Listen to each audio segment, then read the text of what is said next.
This conference will now be recorded. सबसे पहले मैं ये डिस्कस करना चाहूँगा कि वाउचर कॉन्फ़िगरेशन जो हम कॉन्फ़िगर करते हैं उसका पर्पस क्या होता है और क्यों किया जाता है।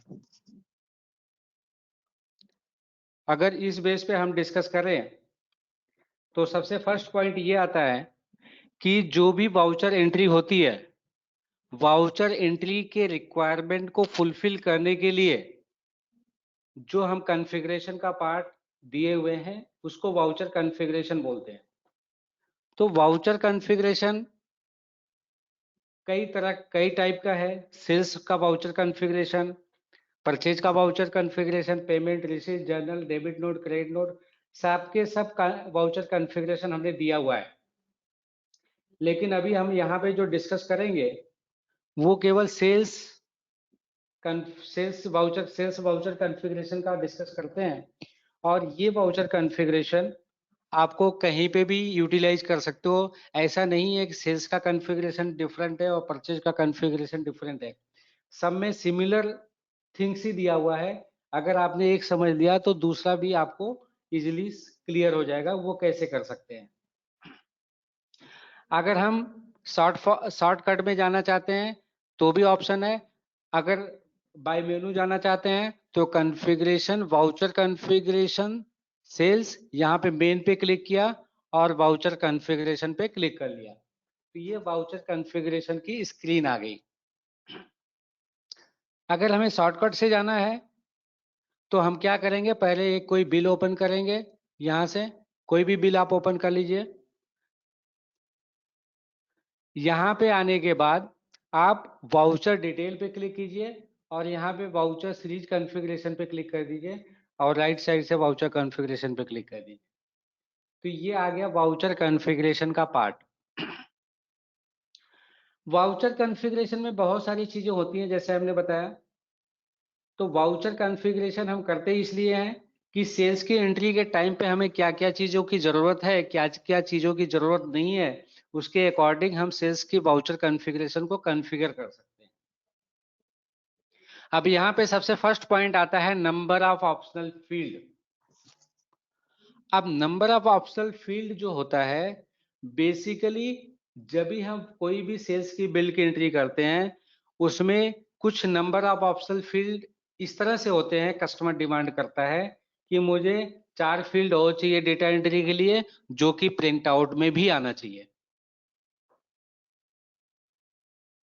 अब आपके पास मैक्सिमम यहाँ पे 20 फील्ड हमने दिए हुए हैं। आप अगर ब्रैकेट में देखेंगे माउस पे, ये देखिए यहाँ पे 20 मैक्सिमम 20 लिखा हुआ है। तो आप ऐसे 20 फील्ड मैक्सिमम क्रिएट कर सकते हैं वाउचर ऑप्शनल फील्ड। ये सेल्स में भी ऑप्शन मिलेगा, परचेज में भी मिलेगा। Purchase return, cell return, payment receipt का जो भी वाउचर कॉन्फ़िगरेशन करेंगे सब में अलग अलग 20 फील्ड्स मिलेंगे। अब यहाँ पे समझो कोई ये बोलता है कि मेरा मटेरियल व्हीकल से डिलीवर होता है, मेरे को ड्राइवर का नाम भी चाहिए और वो हमाली वाला डिलीवरी मैन रहता है उसका भी नाम चाहिए, जो कि आपको पता है किसी भी सॉफ्टवेयर में उसकी रिक्वायरमेंट नहीं होती है। लेकिन फिर भी अगर हमें वो चीज़ अगर देनी है तो हम यहाँ से ऑप्शनल फील्ड से दे सकते हैं। तो अभी हमने यहाँ पे 2 फील्ड क्रिएट कर ली। तो ऐसे हमने अभी 2 क्रिएट की है लेकिन आप 20 फील्ड तक क्रिएट कर सकते हो। अब अब जैसे हमारा खुद का टेम्पो है, नंबर ऑफ ड्राइवर बहुत सारे हैं। अब हमें देखना है कि कोई बिल ले, अगर कोई बिल का मटेरियल डिलीवर हो रहा है तो उसमें ड्राइवर का नाम क्या है। तो हमने कैप्शन में डाल दिया ड्राइवर नेम, फिर यहाँ पे डाल दिया टेक्स्ट। ड्राइवर का नेम टेक्स्ट में रहेगा कि नंबर में रहेगा, डेट फॉर्मेट में रहेगा, तो टेक्स्ट में ही रहेगा। और मेंटेन मास्टर डेटाबेस, ड्राइवर का नाम लिमिटेड ड्राइवर ही होंगे, 2 4 6 10 12 ही होंगे, इसलिए मेंटेन डेटा मास्टर डेटाबेस को हमने यस कर दिया। मेंटेन डेटाबेस मास्टर डेटाबेस का मतलब ये होता है कि आप नेक्स्ट टाइम में वो field automatic drop down list में अवेलेबल मिलेगी।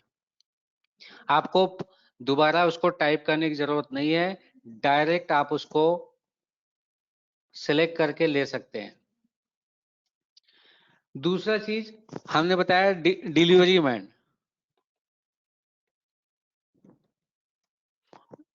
या जो लोडिंग अनलोडिंग करता है उसकी बात करते हैं, तो वो भी हमने इसे कर लिया।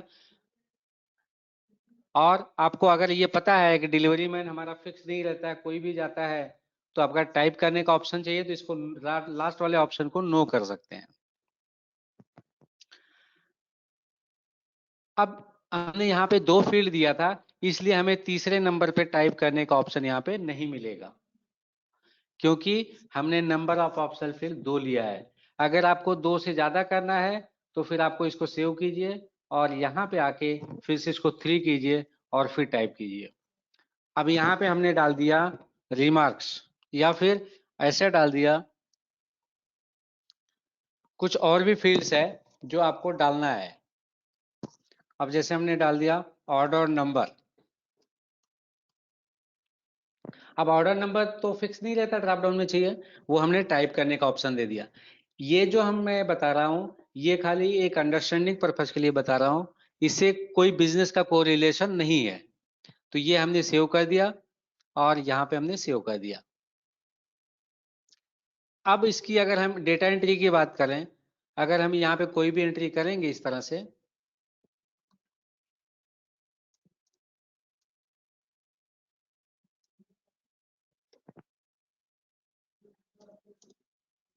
अब आप यहाँ पे देखोगे ड्राइवर नेम, डिलीवरी मैन और ऑर्डर नंबर।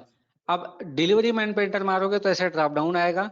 ड्रॉप डाउन को अगर आपको इसमें लिस्ट ऐड करनी है तो F3 करके यहाँ पे ऐड कर सकते हो।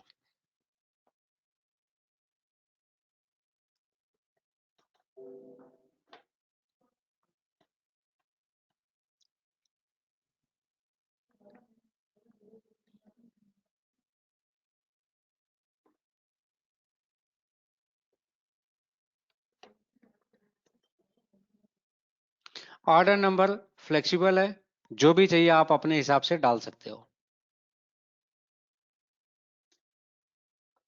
जो भी हमने ऑप्शनल फील्ड डालेंगे वो आपको यहाँ पे वाउचर इंफॉर्मेशन में डिस्प्ले करेगा।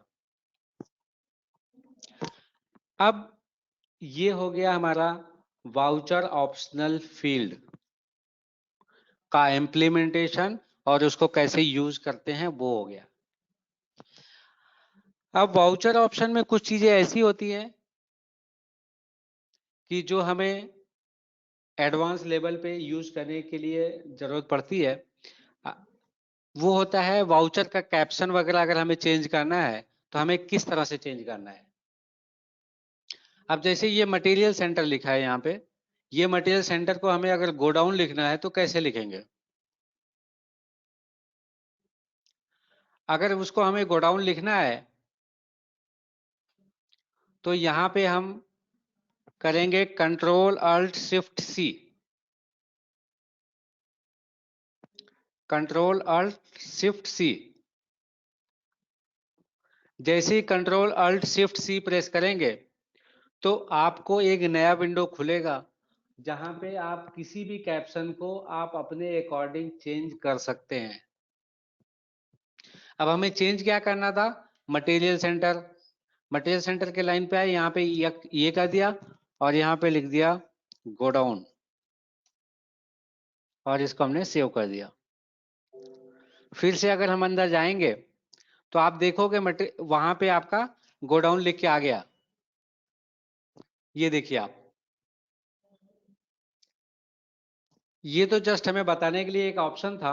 इसी तरह से जितने भी ऑप्शन वहां पे दिख रहे थे वो सारी चीजें आप अपने अकॉर्डिंग जो भी चाहिए वो चेंज कर सकते हो। जैसे पार्टी की जगह पे पेशेंट लिखना है, पार्टी की जगह पे स्टूडेंट लिखना है, वो भी सारी चीजें आप कर सकते हो। ये हो गया वाउचर के कैप्शन किस तरह से चेंज किए जाए, वो हमने आपको बता दिया। अब हम नेक्स्ट पॉइंट पे चलते हैं।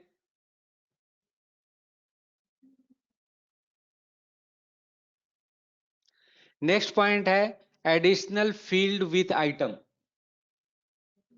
एक ऑप्शन था नंबर ऑफ ऑप्शनल फील्ड जो वाउचर लेवल पे चलता है। एडिशनल फील्ड विथ आइटम का मतलब होता है कि ये आइटम के पैरेलल में चलेगा, आइटम की एडिशनल वैल्यू डालने के लिए काम में आएगा। ये आपको मोस्टली जरूरत तब पड़ती है जब किसी हार्डवेयर शॉप में या फिर कंप्यूटर एंड हार्डवेयर वाले शॉप में कोई अगर वारंटी वगैरह देना चाहता है और आइटम के जस्ट राइट साइड में उसको डिस्प्ले करवाना चाहता है, तो आप इसको यस करके यूटिलाइज कर सकते हो। अब यहाँ पे दोनों चीजें मैं साथ में बता रहा हूं, item additional field with item और आइटम डिस्क्रिप्शन। ये हो गया आइटम फील्ड विथ आइटम, यहाँ पे हमने डाल दिया वारंटी और यहाँ पे हमने डाल दिया डिस्क्रिप्शन। ये दोनों चीजें एक साथ में इसलिए बता रहा हूं कि आपको दोनों की पैरेलल आपको ये यूटिलाइजेशन पता चल जाए, ये कैसे वर्क करता है। अब एडिशनल फील्ड का हमने कैप्शन डाल दिया वारंटी।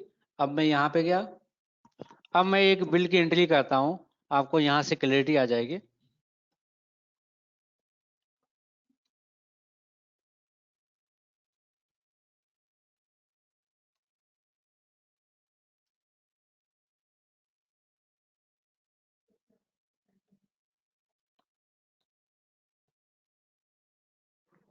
अब यहाँ पे हमने डाला Core i3 लैपटॉप। अब यहाँ पे आ गया वारंटी, हमने डाल दिया 1 ईयर। डिस्क्रिप्शन में हमने डाल दिया 4 GB RAM, 500 GB hard disk,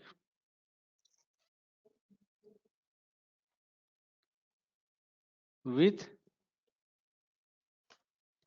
इस तरह से हमने इसकी डिस्क्रिप्शन डाल दी। एक पीस, रेट डाल दिया यहाँ पे, ये जीएसटी लग गया, ये हमने सेव कर दिया और ये आपका हमने प्रीव्यू दिखा दिया।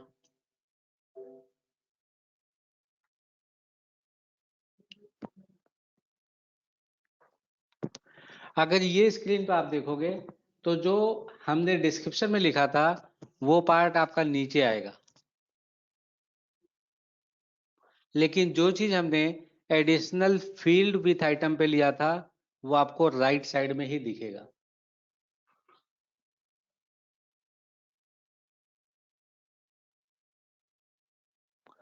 अब ये आपकी वारंटी भी आ गई, वारंटी की हेडिंग भी आ गई, ये एडिशनल फील्ड हो गया और ये डिस्क्रिप्शन हो गया।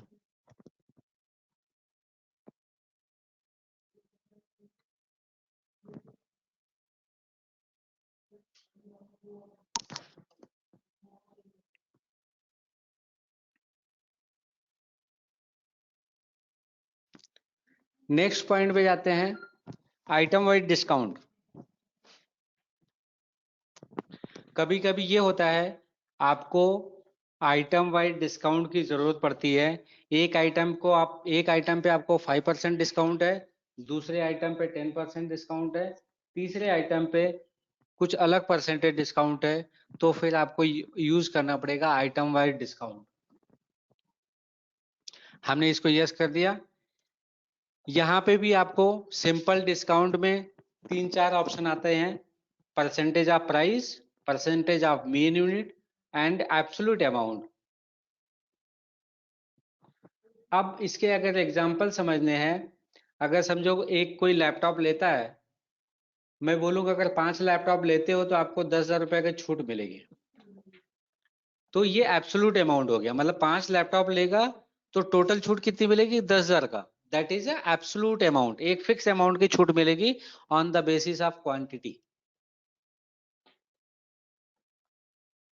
अगर वही चीज हम बोलते हैं कि अगर 5 पीस लेते हो लैपटॉप, उस तो हर एक पीसी पे 2,000 रुपए का डिस्काउंट मिलेगा या 1,500 रुपए का डिस्काउंट मिलेगा पर पीस, तो फिर ये हो गया simple discount on main unit. Third चीज हो गई, अगर आपको एक प्राइस के परसेंटेज में डिस्काउंट देना है तो फिर आप यूज करोगे simple discount at the rate of percent of price. ये तो हो गया सिंपल डिस्काउंट, लेकिन इसको हम थोड़ा एक्सटेंड करते हैं। इसके आगे हम आपको कंपाउंड डिस्काउंट का भी आपको यहाँ पे बताते हैं, कंपाउंड डिस्काउंट कैसे यूज होता है। उसके लिए आपको इन्वेंट्री में जाना पड़ेगा। इन्वेंट्री में ये जो आइटम वाइज डिस्काउंट टाइप है, यहां पे आपको कंपाउंड डिस्काउंट करना पड़ेगा। ये हमने सेव कर लिया। अब सेम कॉन्फ़िगरेशन पे अगर हम आते हैं तो आपको आइटम वाइज डिस्काउंट पे बहुत सारे डिस्काउंट मिलेंगे यहाँ पे। अब इसमें अगर हम डिस्काउंट अलग अलग तरीके से करते हैं, समझो एक हमने डाल दिया परसेंटेज पे, दूसरा एडिशनल डाल दिया पर पीस पे। तो उस तरह से अगर आपको कुछ करना है तो आप अपना खुद का डिस्काउंट भी क्रिएट कर सकते हैं। तो पहले मैं एक एग्जांपल पे लेता हूं सिंपल डिस्काउंट, क्योंकि हम ज्यादा डिफिकल्ट पे जाएंगे तो अच्छा नहीं है। तो मैं पहले स्टेट पे जाता हूं, simple discount at the rate of percentage of price. यहाँ पे हम चेंज कर लेते हैं, इसको 18% कर देते हैं और यहाँ पे एंटर करके आगे जाएंगे तो यहाँ पे आपको डिस्काउंट आ गया। यहाँ पे हमने डाल दिया 5% और नीचे हमारा जीएसटी आ गया।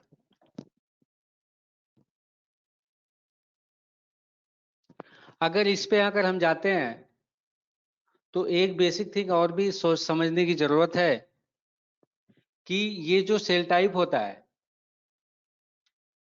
ये सेल टाइप में दो चीजें इन्वॉल्व होती हैं। फर्स्ट अल्फाबेट,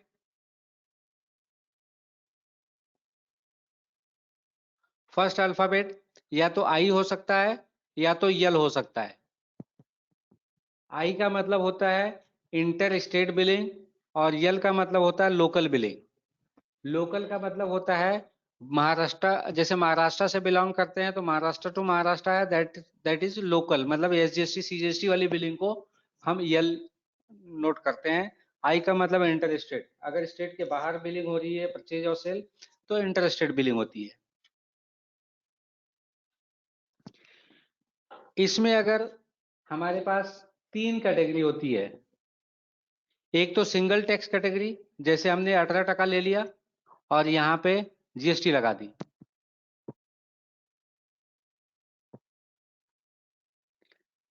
दूसरा टैक्स कैटेगरी ये होता है कि आप यहाँ पे आइटम वाइज ले सकते हैं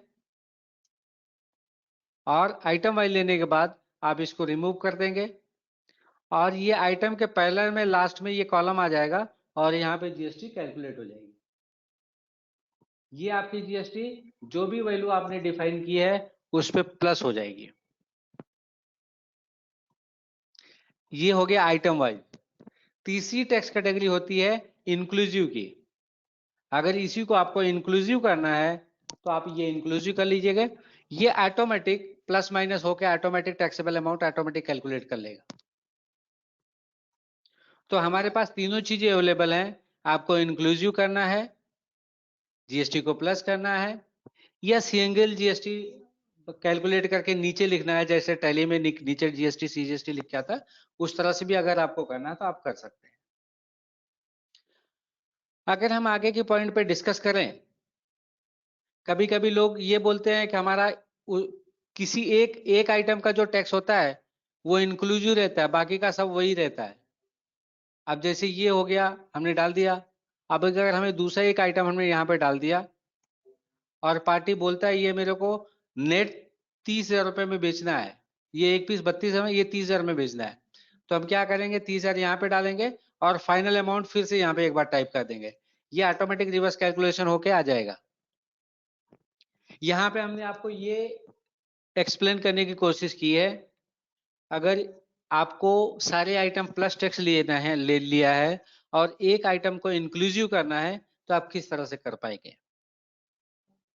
जस्ट आपको फाइनल अमाउंट एक बार फिर से टाइप करना है, वो आइटम टाइप करते ही ऑटोमेटिक रिवर्स कैलकुलेशन होके आपको फिगर शो हो जाएगी।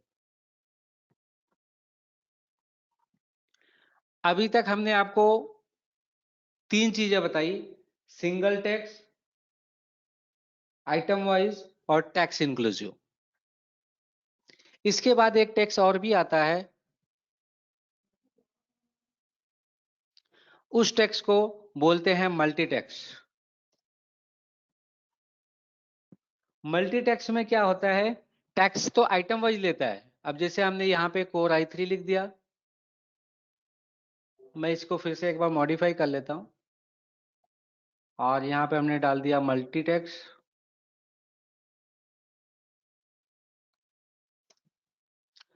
अब यहाँ पे हम एक आइटम और क्रिएट कर लेते हैं, उसकी कुछ कैटेगरी और डाल देते हैं।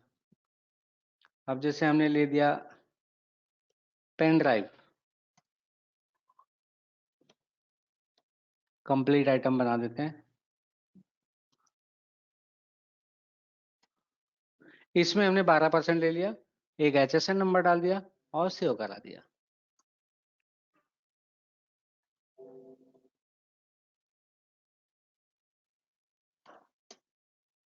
अब हमने यहाँ पे सेव करेंगे तो इस तरह से 4 लाइन आ गई। आप देखेंगे कि 9 9 और 6 6, मतलब ऊपर पे ऑटोमेटिक 18% 9 9 आ गया और 6 6 आ गया, और ये साइड में आपकी उसकी बाइफिकेशन आ गई ऑटोमेटिक।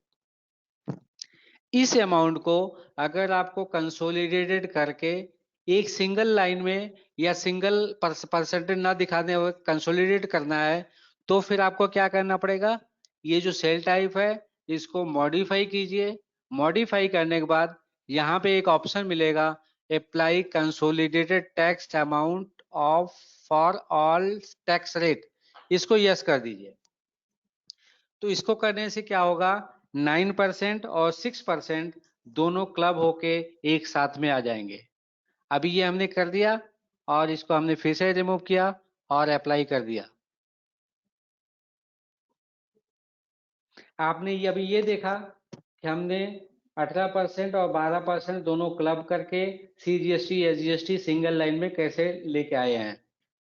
तो ये यहां से वो हमने आपको क्लियर किया। अब हम इसको फिर से एक बार सेव कर लेते हैं, फिर टॉपिक को थोड़ा आगे बढ़ाते हैं।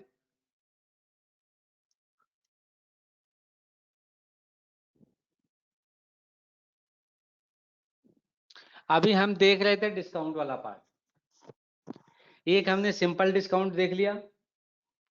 अब डिस्काउंट के साथ साथ में अगर कंपोजिट डिस्काउंट है, कंपोजिट का मतलब क्या होता है, मल्टीपल डिस्काउंट, एक ही आइटम है लेकिन उसमें मल्टीपल डिस्काउंट है। समझो एक ट्रेड डिस्काउंट हो गया, एक कैश डिस्काउंट हो गया और तीसरा स्कीम डिस्काउंट है। अब मैं उसको एग्जांपल के तौर पे अगर बताऊं, समझो ट्रेड डिस्काउंट का मतलब ये हो गया कि पार्टी रेगुलर है, उसको फिक्स 5% डिस्काउंट जाता है, 5% डिस्काउंट रेगुलर कस्टमर को जाता है, तो वो रेगुलर कस्टमर है इसलिए 5% ट्रेड डिस्काउंट जाएगा। दूसरा डिस्काउंट है स्कीम डिस्काउंट। स्कीम डिस्काउंट में हम डाल देते हैं 500 रुपया पर पीस, 500 रुपया पर पीस स्कीम डिस्काउंट जाएगा। तो इस तरह से अगर हमें कॉन्फ़िगर करना है तो हम किस तरह से करेंगे, इसमें हमारे पास कंपाउंड डिस्काउंट में एक आइटम के ऊपर 5 डिस्काउंट या स्कीम डिफाइन करने का ऑप्शन इनबिल्ट दिए हुए हैं। अगर हमें वो चीज कॉन्फ़िगर करनी है तो सबसे पहले हम यहाँ पे आएंगे, और यहाँ पे भी हमें जरूरत नहीं है, जिस आइटम पे एप्लीकेबल है। अगर दो चीजें होती हैं, आपको डिस्काउंट को पूरे वाउचर पे एप्लीकेबल करवाना है या फिर पूरे वाउचर पे एप्लीकेबल करवाना है या पर्टिकुलर आइटम पे एप्लीकेबल करवाना है। अगर पूरे वाउचर पे एप्लीकेबल करवाना है तो आप सेल्स वाउचर कॉन्फ़िगरेशन में यहाँ पे डायरेक्ट डाल दीजिए। अगर आपको लगता है नहीं ये तो केवल पर्टिकुलर आइटम के लिए डिस्काउंट है, सबके लिए नहीं है, तो फिर आप क्या करेंगे, आइटम का मास्टर में डालेंगे इसको। आइटम के मास्टर में आइए और यहाँ पे डालिए स्पेसिफाई सेल डिस्काउंट स्ट्रक्चर, और यहाँ पे क्रिएट कर दीजिए दूसरा स्ट्रक्चर F3 करके। F3 करके जब सेल डिस्काउंट स्ट्रक्चर आप क्रिएट करेंगे तो यहाँ पे लैपटॉप प्लस स्कीम डाल दिया। ये सिंपल डिस्काउंट नहीं है, compound discount with different nature. मतलब डिफरेंट नेचर का मतलब पहला तो परसेंटेज पे है, दूसरा जो डिस्काउंट है वो परसेंटेज पे नहीं है, दैट इज डिफरेंट नेचर। अगर सेम नेचर का मतलब क्या हुआ, पहला भी परसेंटेज पे हो दूसरा भी परसेंटेज पे हो, या पहला भी पर पीस पे हो दूसरा भी पर पीस पे हो, तो वो सिमिलर नेचर हो गया। लेकिन यहाँ पे क्या है, फर्स्ट वाला जो डिस्काउंट है वो परसेंटेज पे है, सेकेंड वाला डिस्काउंट पर पीस पे है। जैसे हमने बताया ट्रेड डिस्काउंट 5% और scheme discount 500 rupees per piece. तो यहाँ पे नंबर ऑफ डिस्काउंट कितने चाहिए, 2 चाहिए। पहले वाले डिस्काउंट का कैप्शन क्या करना है आपको, यहाँ पे डालना है ट्रेड डिस्काउंट। अकाउंट पोस्टिंग वगैरह यहाँ पे कुछ नहीं करनी है। और दूसरे वाले पे क्या डालना है, स्कीम। यहाँ पे नेचर ऑफ डिस्काउंट आपको प्रोवाइड करना है। पहला डिस्काउंट परसेंटेज में रहेगा on the price, and second पर मेन क्वांटिटी। पहला ट्रेड डिस्काउंट परसेंटेज पे रहेगा, स्कीम डिस्काउंट किस पे रहेगा, क्वांटिटी बेस पे रहेगा, एक पर पीस पे के बेस पे रहेगा। अब हमने यहाँ पे सेव कर दिया। सेव करके हमने आइटम के मास्टर में ये जो हमने कॉन्फ़िगर किया है वो आइटम के मास्टर में टैग कर दिया कि ये आइटम, इसी आइटम के ऊपर ये स्कीम लगनी है, सब पे नहीं लगनी है। ये हमने सेव कर लिया। फिर से हमने ये मास्टर ओपन किया, एस पे एंटर किया, एंटर किया। अब यहाँ पे ये चीज अभी डिस्प्ले नहीं हो रही, एक मिनट।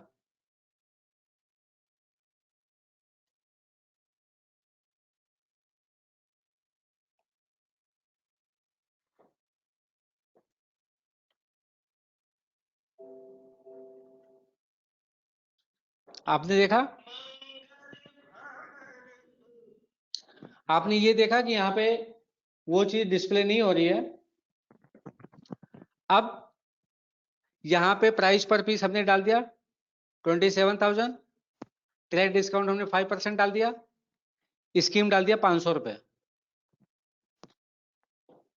अब आप कैलकुलेट करके डायरेक्ट देख सकते हो ये बराबर है कि नहीं है। अगर हम कैलसी से कैलकुलेट करें 27,000 90 मतलब 5% लेस -500, तो 25,150 आना चाहिए। देखते हैं आता है कि नहीं आता है। आ गया। इसी तरीके से अगर दूसरा आइटम लेते हैं तो आपको वो कैप्शन नहीं दिखेगा जो वहां पे दिख रहा था पहले वाले आइटम में।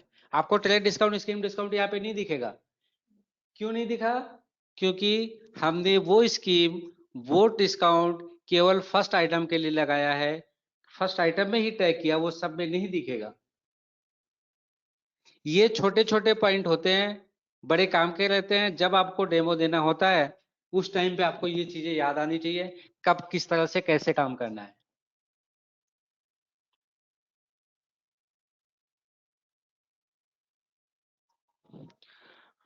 फिर हम आगे बढ़ते हैं। ये हमने आपको सिंपल डिस्काउंट और कंपाउंड डिस्काउंट में एक छोटा सा डिफरेंस बता दिया, और हमने ये भी बता दिया उसको आइटम वाइज में कैसे टैग करते हैं, और फुल वाउचर में अप्लाई करना है तो कैसे करेंगे।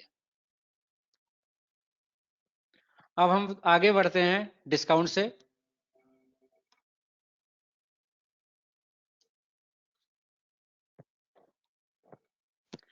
नेक्स्ट ऑप्शन है item wise markup, specify markup structure. जैसे डिस्काउंट होता है उसी का अपोजिट वर्ड होता है मार्कअप। डिस्काउंट प्राइस को डाउन करता है और मार्कअप प्राइस को अप करता है। अब अगर जहां पे जैसे ज्वेलरी की दुकान है, वो बोलता है भाई सोना जो है 5,000 रुपये पर ग्राम है, मजूरी 250 रुपये पर ग्राम है, तो 250 रुपये आपका मार्कअप हो जाएगा। वहां पे इम्प्लीमेंट करना है तो आप मार्कअप यूज कर सकते हो मेकिंग चार्जेस के लिए।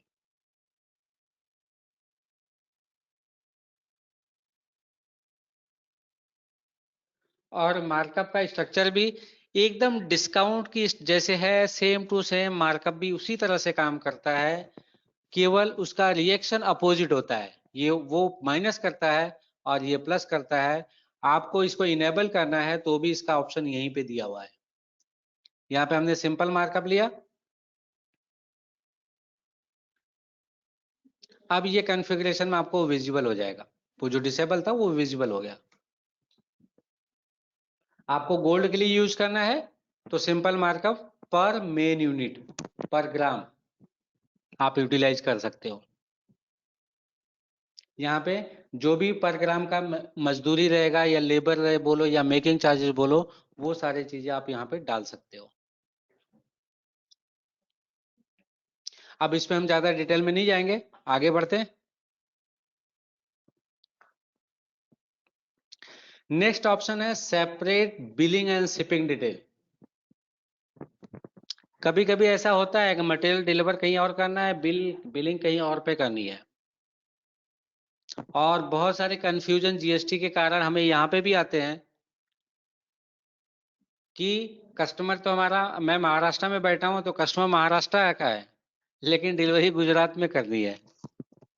तो इस केस में आपको पता होगा रिसिपेंट के बेस पे ही बिलिंग होती है, आईजीएसटी लगता है। महाराष्ट्र स्टेट वाले को बिल अगर हो नहीं सकता, वो उस बिलिंग उसके नाम से ही बनानी पड़ेगी, जो डेस्टिनेशन होगा आईजीएसटी लगेगा वहां पे।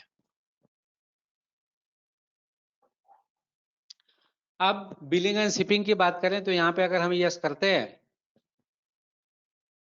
तो सबसे फर्स्ट पार्ट आता है कि एप्लीकेबल फॉर ऑल पार्टी और only cash and bank.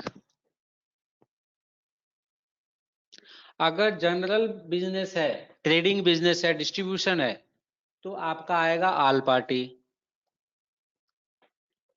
Same case में अगर आपका कहीं पे रिटेल काउंटर है, कैश बिलिंग होती है, लेकिन पार्टी बोलती है मेरे नाम का बिल होना चाहिए, तो फिर वहां पे आप करोगे only cash and bank.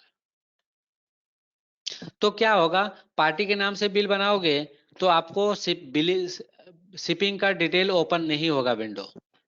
Cash का बिल बनाओगे तो ही शिपिंग का एड्रेस मांगेगा, और पार्टी के नाम से बनाओगे तो शिपिंग का एड्रेस नहीं मांगेगा, बिल टू का एड्रेस नहीं मांगेगा।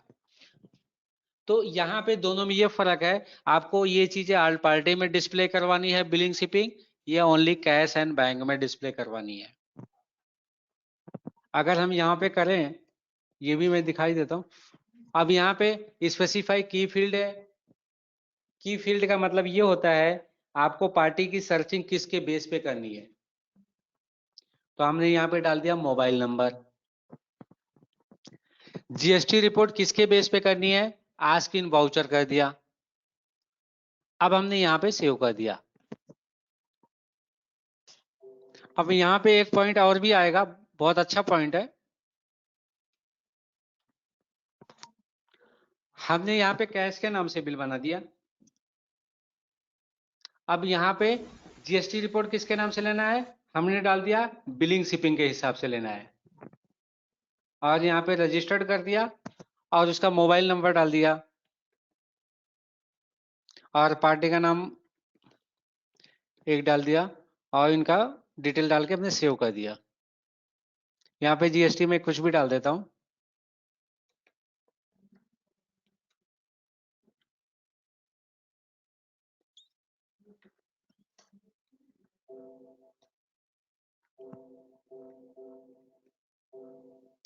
ये हमारी सेल एंट्री है। अब सेल एंट्री में अगर देखा जाए तो आपके जीएसटीआर 1 में दिखना चाहिए, बस इसके लिए मैं ये दिखा रहा हूं।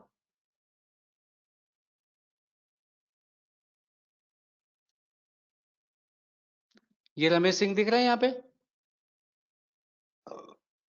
जो कि यहाँ पे कैश बिल है, लेकिन जीएसटीआर 1 में रिफ्लेक्ट होगा। रिफ्लेक्ट क्यों हो गया, क्योंकि हमने GST report basis on the shipping billing कर दिया, तो ये वाले पार्टी के नाम से सीधा जीएसटी रिपोर्ट में फाइल हो जाएगा। तो ये जरूरी नहीं है कि जीएसटी का बिल क्रेडिट देने के लिए आपका लेजर बनाना ही पड़े। लेजर नहीं बनाओगे तो भी पार्टी को जीएसटी क्रेडिट मिल जाएगा, और GSTR1 में अपलोड हो सकता है।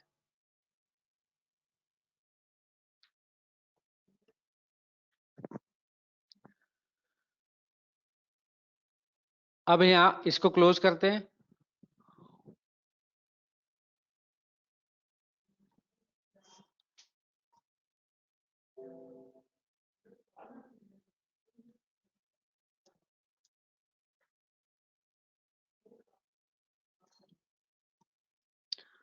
अब ये जो हमने ऑप्शन डाला मोबाइल नंबर, ये इसके लिए डाला है कि आप अगर एक बिल बनाते हो तो सेकंड टाइम में वो अपने आप ले लेगा। अब जैसे ये हमने पहला बिल बनाया था, ये बिल में हमने यहाँ पे देखो डाला हुआ है।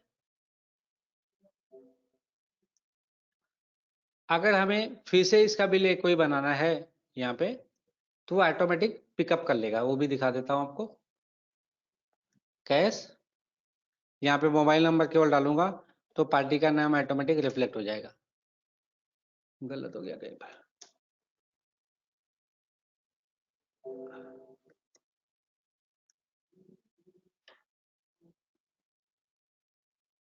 98206855 हो गया, इसके लिए गड़बड़ हो रहा था।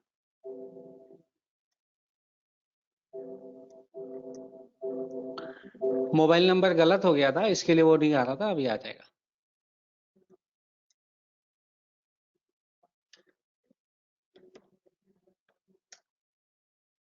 तो जैसे ही हम मोबाइल नंबर टाइप करेंगे तो प्रीवियसली या फिर इवन प्रीवियसली कभी भी बिल बना रहेगा तो पार्टी का डिटेल ऑटोमेटिक रिफ्लेक्ट कर लेगा जब हम पार्टी का मोबाइल नंबर यहाँ पे डालेंगे।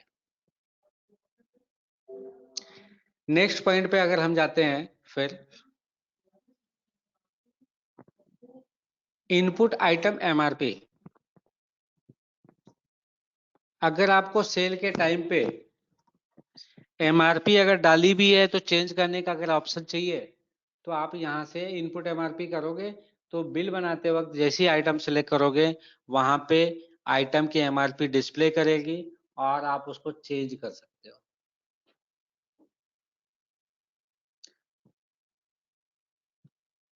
तो इस पे मैं डिटेल में नहीं जाऊंगा, ये सिंपल ही है, एंटर करना है, आपको आइटम MRP का विंडो ओपन हो जाएगा और वहां पे आप टाइप करके कुछ भी MRP टाइप करके डाल सकते हो और वो प्रिंट आउट में भी अवेलेबल रहेगा। नेक्स्ट ऑप्शन है skip item quantity unit and price. कभी कभी हमें ये जरूरत पड़ती है कि पार्टी को बिल तो बनाना है लेकिन वहां पे क्वांटिटी नहीं होती है, और वो सर्विस, ये केस तभी आता है जब सर्विस के बिल होते हैं।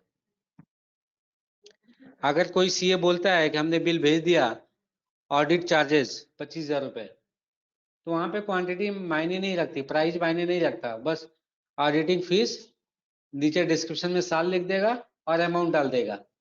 तो वो चीजें अगर आपको करनी है तो फिर आप यहाँ पे यस कर दो। यस करने के बाद अगर आप कोई बिल बनाते हो तो आपको तीनों चीजें हाइड हो जाएंगी। यहाँ पे आपसे कुछ पूछेगा ही नहीं, सीधा आपको अमाउंट ही डालना है, बाकी कुछ नहीं आएगा यहाँ पे। तो इस तरह से आप इसको डाल सकते हो। जहां पे आपको क्वांटिटी और प्राइस की जरूरत ना हो वहां पे आप डिसेबल कर सकते हो। नेक्स्ट चीज है आइटम सॉर्टिंग व्हाइल सेविंग।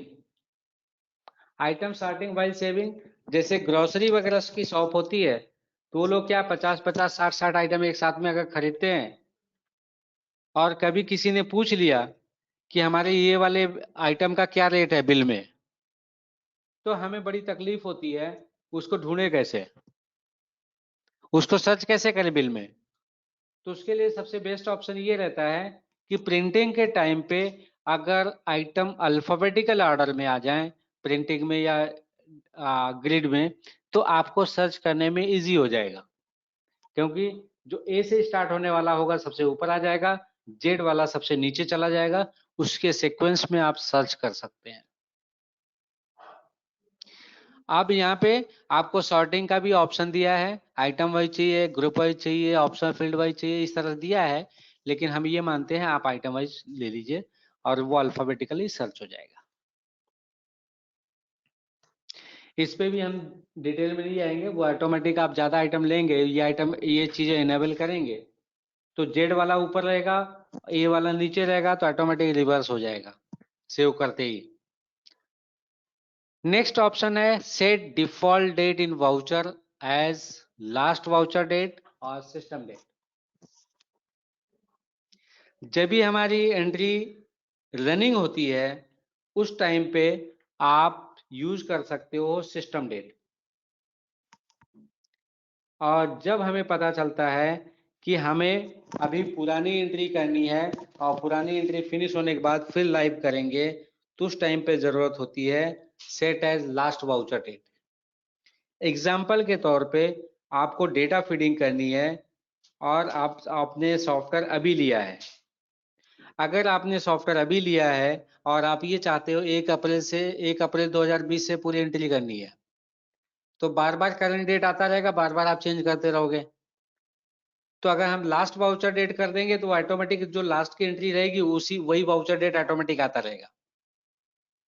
तो ये इसका रिफ्लेक्शन होता है।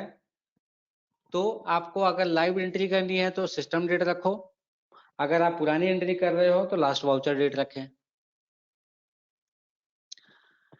इसके बाद एक ऑप्शन आता है enable packaging detail, packing detail.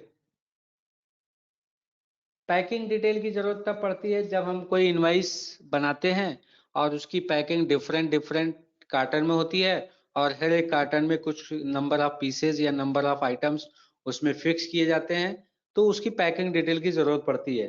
तो पैकिंग डिटेल का भी ऑप्शन हमने दिया है, लेकिन पैकिंग डिटेल का ऑप्शन मैं ज्यादा डिस्क्राइब अभी नहीं करूंगा। ये डिस्क्राइब हम इनवाइस डिजाइन एक बार जब अपडेट करेंगे आपको कैसे की जाती है उस टाइम में आपको बताऊंगा।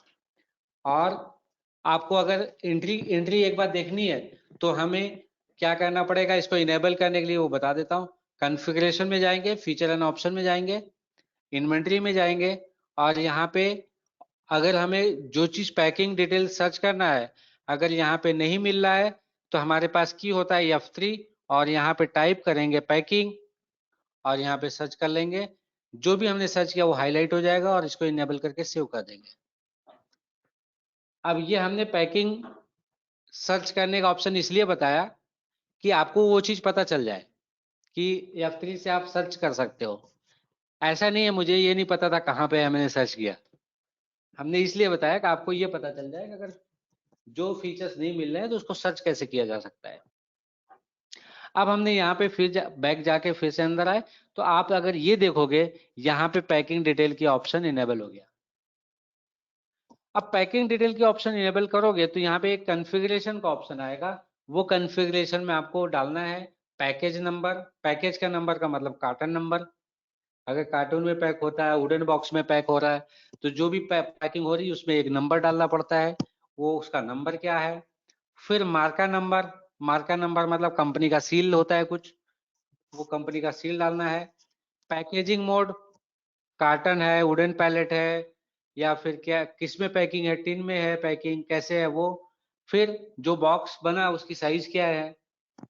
डिस्क्रिप्शन ऑफ गुड्स, उसमें क्या पैकिंग में अंदर क्या क्या रखा हुआ है, कितना पीस रखा हुआ है, उसका वजन कितना है। ये सारी चीजें आप यहाँ पे डाल सकते हो। जो भी चीजें चाहिए वो टिक कर लो, जो चीजें नहीं चाहिए वो अनटिक करके आप रिमूव कर दो।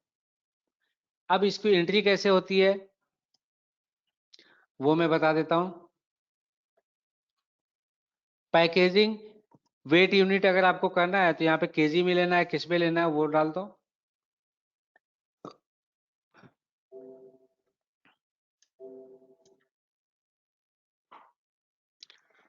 अगर हम यहाँ पे जाते हैं, एक मिनट, लास्ट लास्ट वाला हम इन्हें करते हैं, ये डिसेबल कर देते हैं। जब ये एंट्री को हम सेव करेंगे यहाँ पे तो ये पैकिंग डिटेल का ऑप्शन ओपन हो गया। पैकिंग डिटेल पे यहाँ पे पैकिंग का नंबर, मार्का number BIPL, packaging mode carton, size 24 by 24 inch,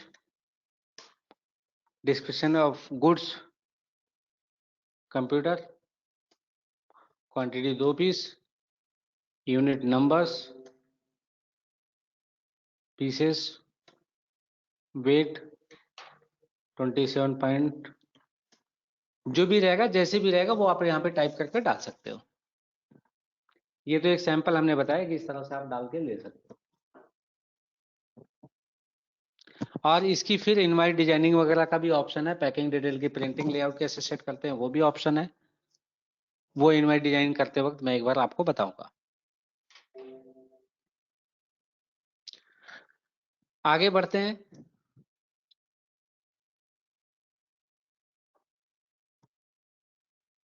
ये हमारा पैकिंग मोड हो गया। नेक्स्ट होता है specified default transaction type. Default transaction type का मतलब ये होता है कि आपको जो बिल बनाना है वो डायरेक्ट बनाना है या अगेंस्ट चालान बनाना है। अब कोई बड़ी मैन्युफैक्चरिंग यूनिट होती है, वो बोलता है कि स्टोर वाला हमारा चालान बनाता है, उसके बाद चालान की एक कॉपी अकाउंट में आती है, अकाउंट वाला फिर बिल बनाता है फिर भेजता है। तो वहां पे मैंडेटरी हो गया, चालान बनेगा ही बनेगा। तो आप यहाँ पे ले सकते हो अगेंस्ट चालान। अगेंस्ट चालान का मतलब ये हो गया कि सामने वाला बंदा विदाउट चालान की एंट्री नहीं कर पाएगा, अगर इसको हमने फिक्स कर दिया तो। यहाँ पे फ्लेक्सिबिलिटी ये भी है, ये अगर हमने फिक्स कर दिया तो चालान के अगेंस्ट में ही बिल बनेगा, अगर चालान नहीं बना है तो कोई सेल बिल बना ही नहीं सकता। तो हमने सॉफ्टवेयर में हमेशा ये चीजें की है कि फ्लेक्सिबिलिटी देने की कोशिश की है कि यूजर कॉन्फ़िगरेबल, कि वो ऑप्शन मैंडेटरी रखा जाए या फिर वेरिएबल रखा जाए कि कस्टमर चेंज कर पाए। अगर आपको डायरेक्ट बनाना है तो डायरेक्ट भी आप फिक्स कर सकते हो, तो ये अगेंस्ट चालान नहीं बना पाएगा।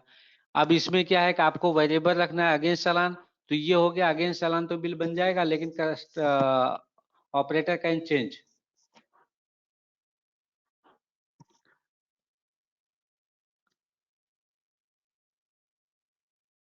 सर आवाज क्लियर आ रही है मेरी? Yes sir. यस जी सर। सर, ओके, ठीक है, आगे बढ़ते हैं।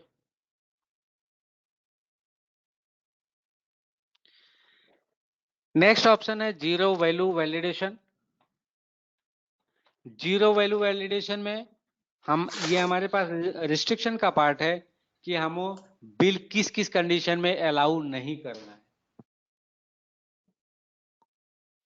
किस किस कंडीशन में अलाउ नहीं करना है, अगर इस बेस पे बात करें तो सबसे फर्स्ट ऑप्शन होता है आइटम लेवल वैलिडेशन, जिसमें क्वांटिटी आती है, प्राइस आता है और अमाउंट आता है। Disallow zero item main quantity, मतलब बिना क्वांटिटी का कोई बिल नहीं बनेगा, जीरो क्वांटिटी पे कोई बिल नहीं बना सकता। प्राइस पे अगर हमने टिक कर दिया तो बिना प्राइस का कोई बिल नहीं बना सकता। जीरो अमाउंट कर दिया तो जीरो अमाउंट पे कोई बिल नहीं बना सकता। तो ये डिसअलाउ के ऑप्शन है, जो भी डिसअलाउ आपको करना है वो आप इसमें कर सकते हैं।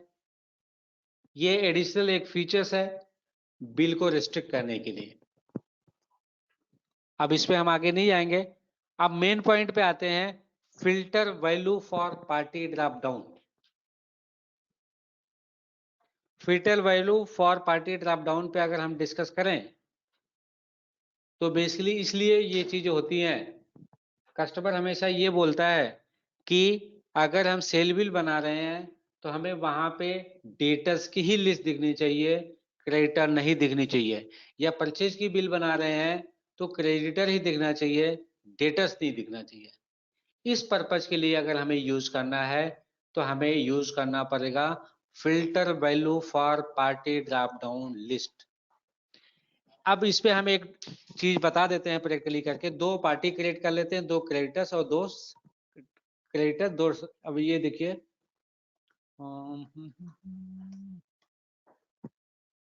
सन्ड्री क्रेडिटर, ये सन्डे क्रेडिटर्स है, तीन हमारे सन्डे क्रेडिटर्स है।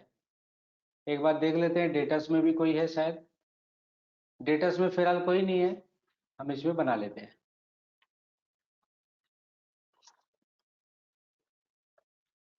कस्टमर 1 सन्डे डेटर्स, सेव कर लिया, मॉडिफाई कर लिया, इसको डुप्लीकेट कर लिया, नाम चेंज कर दिया और इसको सेव कर लिया, फिर से डुप्लीकेट किया, इसको तीसरा कस्टमर बना दिया, 3 नंबर। तो हमारे भी इस तरह से 3 कस्टमर तैयार हो गए। अब हमें ये सेल एंट्री करनी है। अब यहाँ पे अगर आप देखोगे तो यहाँ पे सारी चीजें डेटर्स और क्रेडिटर सब दिख रहा है। अब हमें यहाँ पे डिस्प्ले करवाना है केवल डेटर की लिस्ट। तो हमें क्या करना पड़ेगा, यहाँ पे यस कर दिया, यहाँ पे डेटर्स की स्पेलिंग डाल दी और यहाँ पे सेव कर दिया। तो जहाँ पे भी DEB दिखेगा वही लिस्ट में केवल दिखेगा, बाकी कुछ सब हट जाएगा।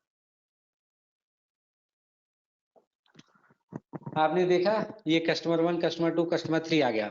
ऐसे ही अगर परचेज की बात करें, सेम चीज परचेज में भी हम अप्लाई कर सकते हैं। वहां पे CRE कर देंगे, क्रेडिटर। ये देखिए, और यहाँ पे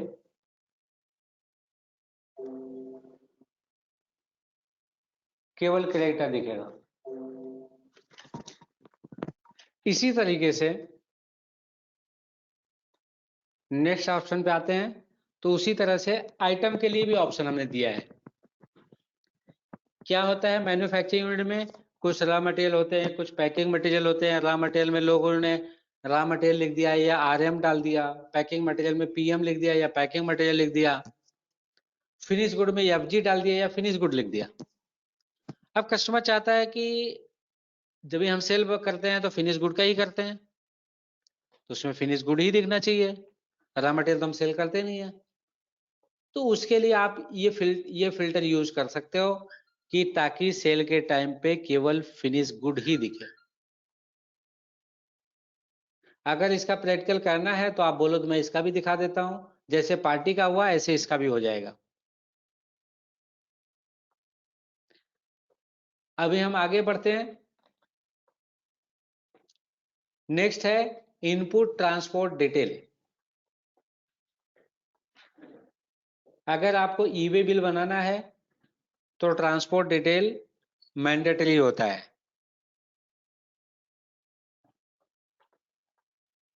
अब ट्रांसपोर्ट डिटेल मैंडेटरी होता है तो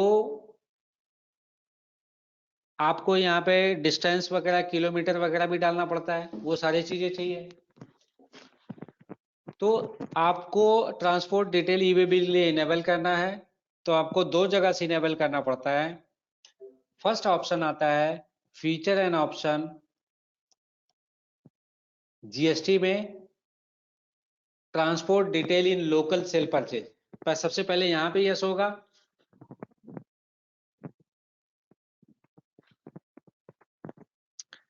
यहां पे इनेबल करने के बाद सेकेंडली आप वाउचर कॉन्फ़िगरेशन में इनेबल करेंगे। यहां पे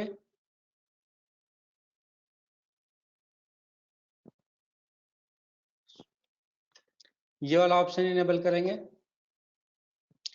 ये इनेबल करने के बाद जब भी आप कोई बिल बनाएंगे तो यहां पे आपको ट्रांसपोर्ट डिटेल शो होगा।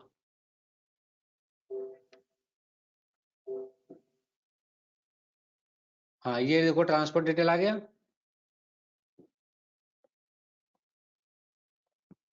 ये ट्रांसपोर्ट डिटेल आप यहाँ पे F3 करके डाल सकते हैं।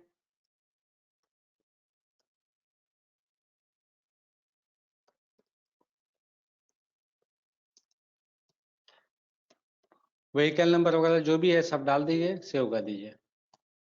अभी ई-वे बिल हमने इनेबल नहीं किया था इसलिए ये विंडो छोटा आया। अगर हम ई-वे बिल इनेबल कर देंगे तो ये विंडो बड़ा आ जाएगा। अब हम वाउचर कॉन्फ़िगरेशन पे आ रहे थे, तो यहाँ पे हम आपको ई-वे बिल और ई इनवॉइस कैसे बनाते हैं वो भी मैं थोड़ा एक आइडिया दे देता हूँ। उसके लिए हमने एक दूसरी कंपनी है हमारी, वहां से हम बता देते हैं आपको।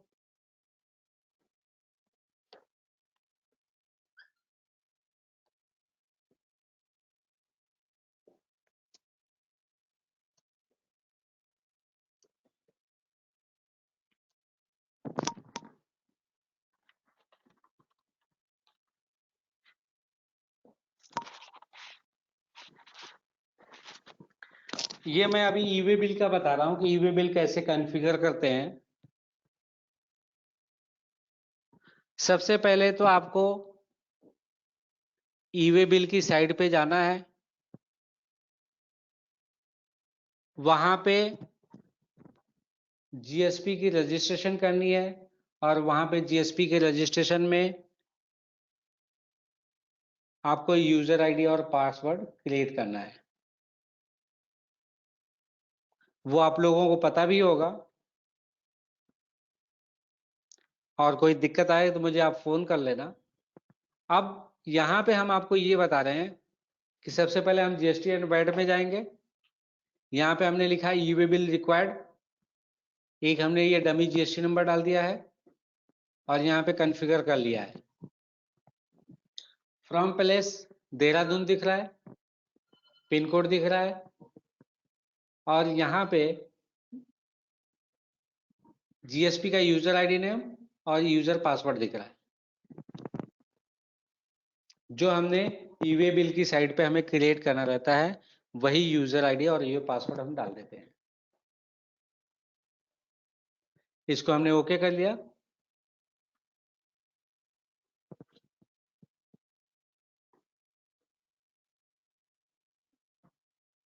यहां से अगर हमें कोई बिल यहाँ पे अगर हमें मॉडिफाई करना है, जैसे आप सेव करोगे तो ये ट्रांसपोर्ट डिटेल ओपन होगी।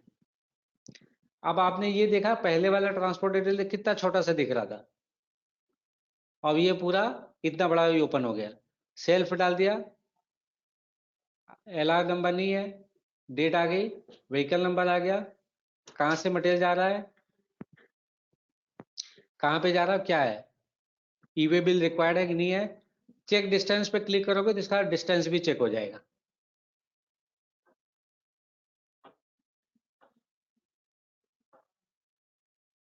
यहाँ पे पूछता है आपको गोडाउन से लेना है या कंपनी से लेना है। ये कंपनी से हमने ले लिया। ये ईवे बिल ऑलरेडी जनरेटेड है, तो यहाँ से सेव करूंगा तो ये प्रिंट आ जाएगा। आपको प्रिंट करना है तो यस कर दिया, तो यहाँ से सीधा ईवे बिल का डायरेक्ट प्रिंट आ जाएगा।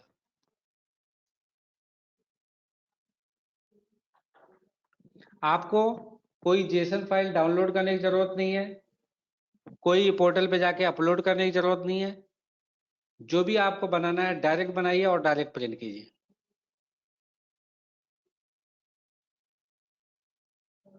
ऐसे भी अगर हमें दूसरा इनवॉइस बनाना है दूसरा भी बना सकते हैं।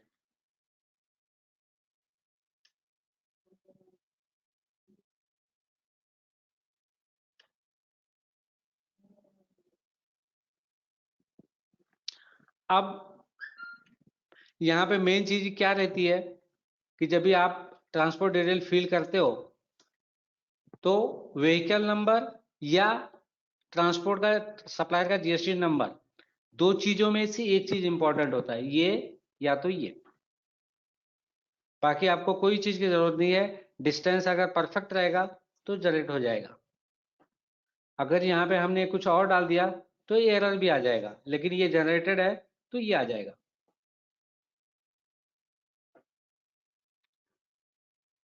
सिमिलरली जैसे हमने ईवे बिल जनरेट किया, वैसे ही आपको ई इनवॉइस भी जनरेट करने का ऑप्शन यहाँ पे मिलेगा।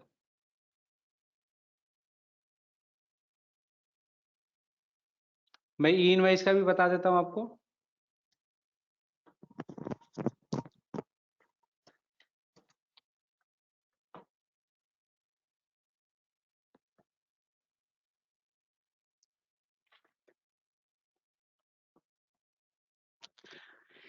ई इनवॉइस को कभी 2 दिन से ज्यादा प्रिंट आउट नहीं ले सकते हैं। मतलब अगर आज 23 तारीख है तो 21 तारीख का प्रिंट आउट निकल सकता है, 20 तारीख का नहीं निकलेगा। 2 दिन तक केवल आप प्रिंट आउट ले सकते हो। अभी मैं इसका निकालने के लिए ट्राई करूंगा, देखना।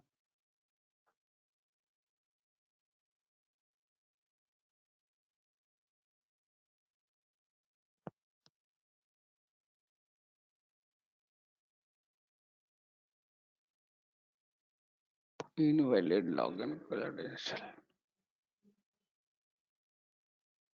अब आ गया ना। E invoice could not be printed for reason IRN detail can not be provided is generated more than 2 days prior। अगर हमें दूसरा जनरेट करना है तो हमें क्या करना पड़ेगा?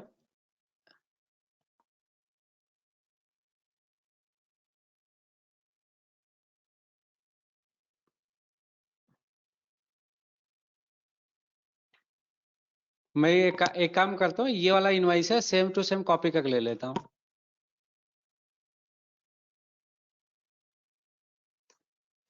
करंट डेट में बिजी इन्फोटेक, ये बिलिंग शिपिंग हो गया।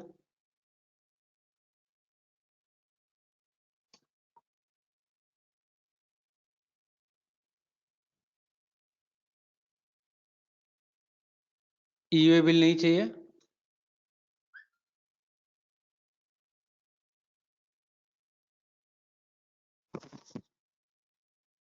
एरर चेक करना है तो यहां से चेक कर लेंगे, एरर नहीं है। View and generate E invoice.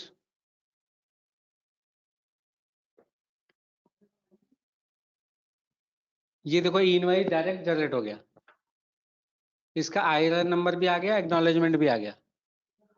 यहाँ पे भी आपको E invoice could not be generated है ना, एक मिनट मैनुअली फीड करना पड़ेगा को। एक काम करते हैं, इसको मैं मैनुअली फीड कर देता हूँ।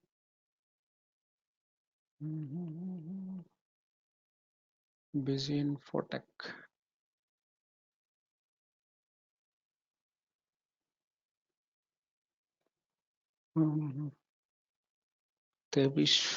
मैं इसको मैनुअली फीड कर देता हूँ।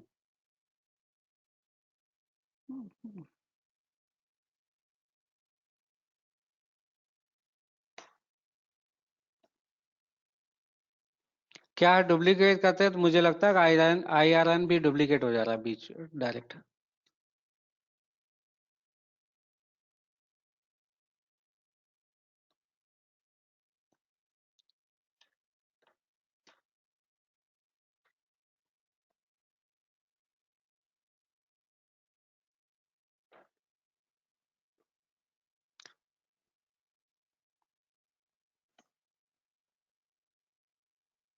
किलोमीटर किलोमीटर का किलोमीटर नहीं लगता इसमें।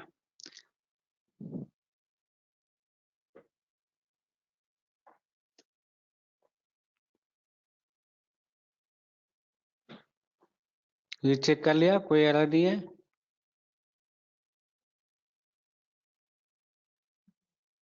अभी क्या है? could not be assistant duplicated।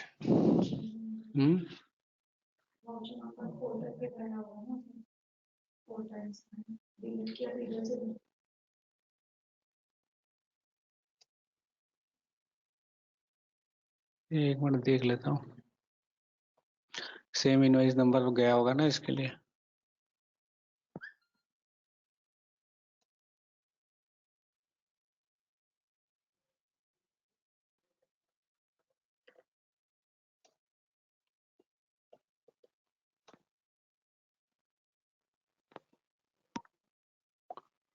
इसका जीएस 29 बिजी इन्फोटेक, ठीक है।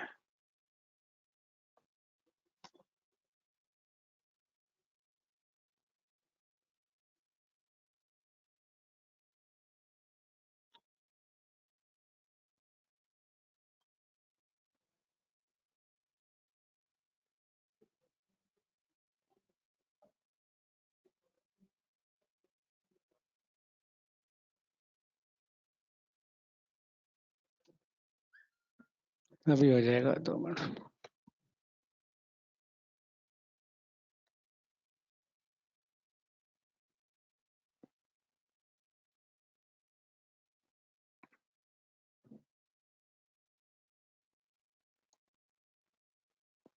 ये डमी डेटा है, इसके लिए वो दिक्कत आ रही है।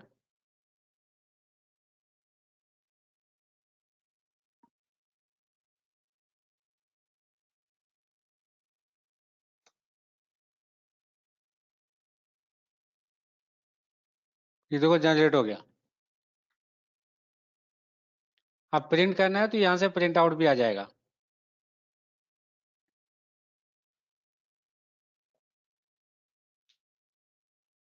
अब यहाँ पे मेन देखने वाली बात यह है कि ई इनवाइस बिना पोर्टल पे गए ही डायरेक्ट जनरेट हो गया। दूसरी चीज, आपके लोकल इनवाइस में क्यूआर कोड भी डायरेक्ट आ जाएगा। ई इनवाइस का जो IRN का क्यूआर कोड होता है वो भी आपको डायरेक्ट मिल जाएगा यहाँ पे।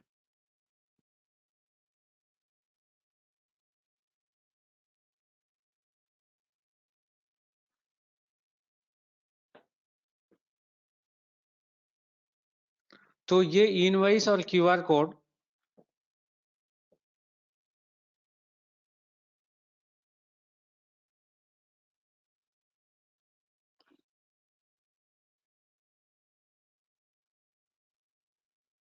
ये चीजें हमने बता दी। फिर आते हैं अपने ओरिजिनल टॉपिक पे जहां पे हम थे।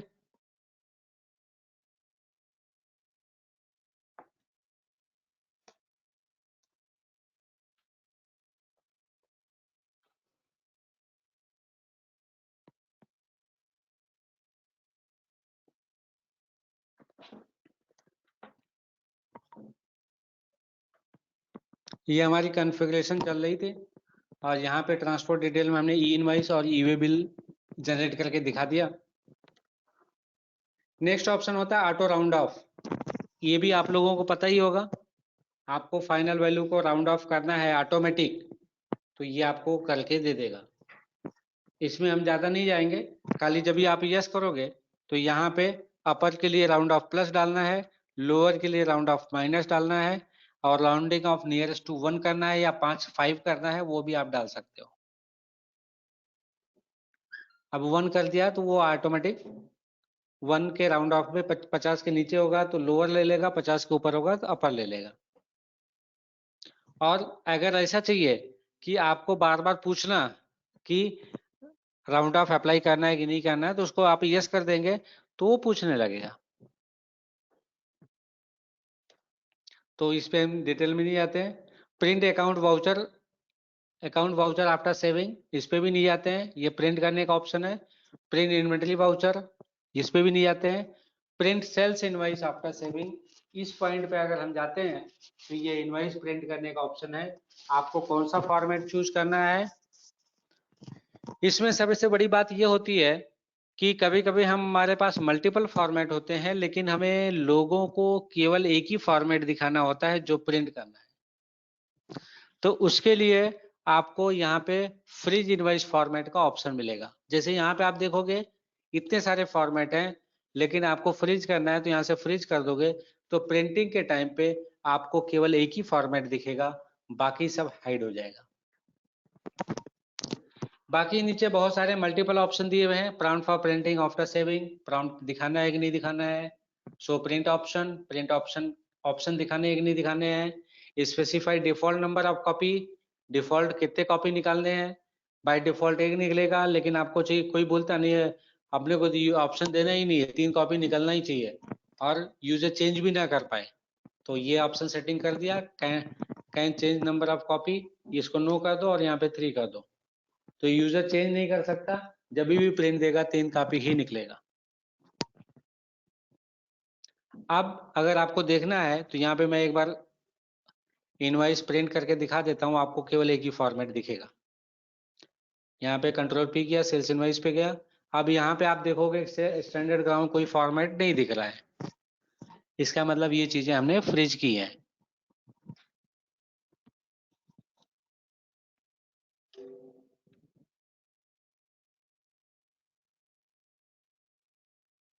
आगे चलते हैं।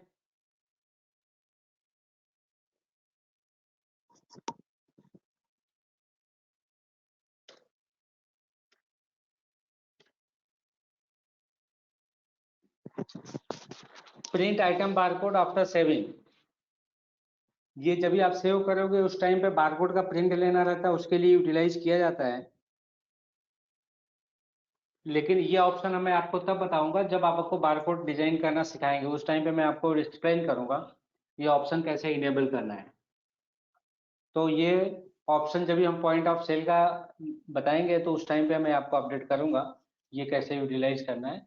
बस आप इतना मान के चलो, ये ऑप्शन यस कर देंगे तो प्रिंट के टाइम पे वो पूछेगा you want to print barcode of this voucher, yes करोगे तो प्रिंट आउट आ जाएगा। नेक्स्ट ऑप्शन है upload to BDP after saving. अब यहाँ पे बीडीपी जो होता है वो एक प्लेटफॉर्म है, वो एक बिजी का प्लेटफॉर्म है जिसका फुल फॉर्म होता है बिजी डेटा एक्सचेंज प्लेटफॉर्म। और ये बिजी के डेटा को एक जगह से दूसरी जगह पे मूव करने के लिए यूटिलाइज किया जाता है।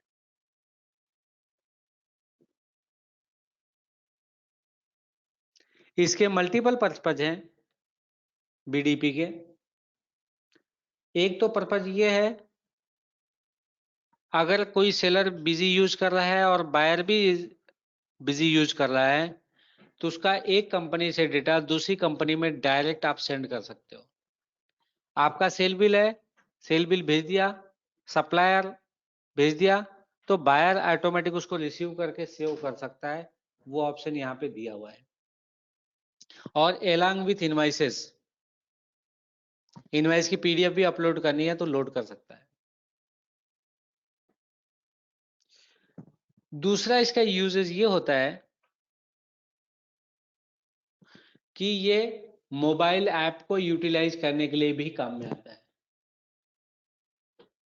अगर मोबाइल ऐप यूज करते हो तो सबसे पहले वो बीडीपी आईडी ही मांगता है कि बीडीपी आईडी और यूजर के नेम और पासवर्ड,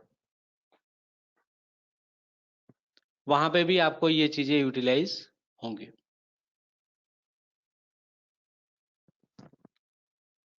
तीसरी चीज ये है कि अगर आपको थर्ड पार्टी से सॉफ्टवेयर को इंटीग्रेट करना है तो भी आपको इसकी यूटिलाइजेशन की जरूरत पड़ सकती है। इसके बारे में प्रैक्टिकल में हम नहीं जाएंगे क्योंकि ये बहुत मिनिमम यूज में आने वाली चीज है, बहुत ही कम यूज में आती है, तो इसलिए हम इस पे नहीं जाएंगे। नेक्स्ट ऑप्शन है सेंड ईमेल आफ्टर सेविंग। यहाँ पे बहुत सारी चीजें आती हैं, लोग बताते हैं मेल नहीं जा रहा, मेल नहीं जा रहा, मेल नहीं जा रहा है। तो इसमें दो तीन चीजें प्रिकॉशन लेने वाली होती हैं। वो चीजें मैं आपको यहाँ पे डिक्लेयर करता हूँ क्या क्या चीजें आपको प्रिकॉशन लेनी रहती है। सबसे पहले तो मैं ये मान के चलता हूँ 90% लोग जीमेल यूज करते हैं। जीमेल यूज करने वाले जितने भी ईमेल आईडी से अगर मेल सेंड करना है तो सबसे पहले आपको मेल कॉन्फ़िगर करना पड़ेगा। मैं यहाँ पे कॉन्फ़िगर कर देता हूँ एक बार। Email configuration, send directly PDF attachment SMTP server smtp.gmail.com, email ID जो भी रहेगी मैंने अपना डाल दिया। यहाँ पे जो जीमेल का एक्चुअल पासवर्ड है वो डालना है आपको। फिर यहाँ पे आपको डालना है नाम, नाम कुछ भी हो सकता है। फिर रिप्लाई टू, अगर वो पार्टी रिप्लाई टू पे क्लिक करता है तो वो कहाँ पे जाएगा,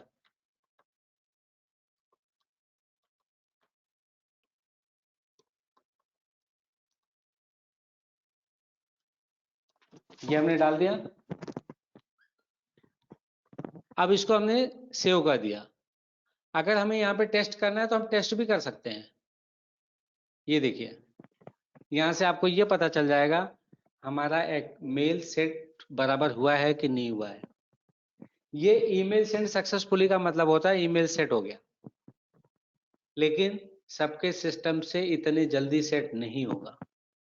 उसका कारण ये है कि हमारी मेल आईडी पहले से इस पे ट्रस्टेड है।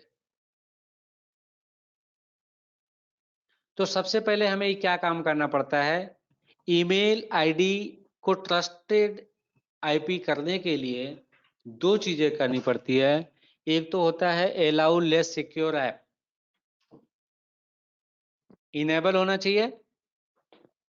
अगर allow less secure app enable हो गया उसके बाद आपको क्या करना है,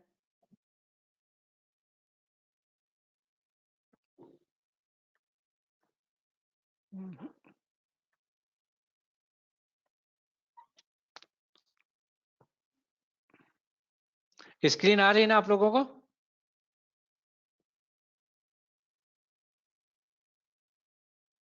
हेलो?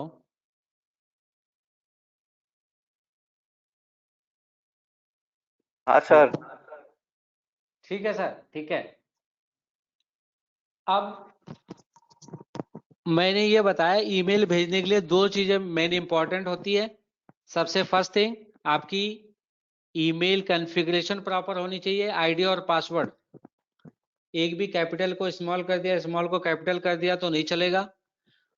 सब कुछ सेट होने के बाद आपको दो चीजें ध्यान में रखनी है। एक तो अलाउ लेस सिक्योर ऐप को आपको इनेबल करना है। दूसरी चीज, आपके सिस्टम को, जो सिस्टम आपका ईमेल सेंड करना है, उस ईमेल को ट्रस्ट में डालना है। ट्रस्ट का मतलब ये होता है कि जब भी फर्स्ट टाइम में आप उस सिस्टम से लॉगिन करोगे, आपको सिस्टम, आपके मेल पे एक अलर्ट मैसेज आएगा कि someone is login from this system, you want to allow yes and no। अब वहां पे आपको एक बार अलाउ करना पड़ेगा कि इस सिस्टम के लिए लॉगिन कर रहा है, उसको अलाउ करो। ये दो ऑप्शन इनेबल करने के बाद आपका मेल 100% चला ही जाएगा, उसमें कोई एरर नहीं आएगी। ये हो गया ईमेल। अब ईमेल भेज के भी हम देख लेते हैं, चाहिए तो। हमें अगर समझो ये इनवाइस हमें मेल करनी है, हमने यहाँ पे सेल्स इनवाइस लिया, ईमेल पे क्लिक किया और यहाँ पे कोई भी ईमेल आईडी डाल दी। मैं अपना मेल आईडी डाल देता हूँ।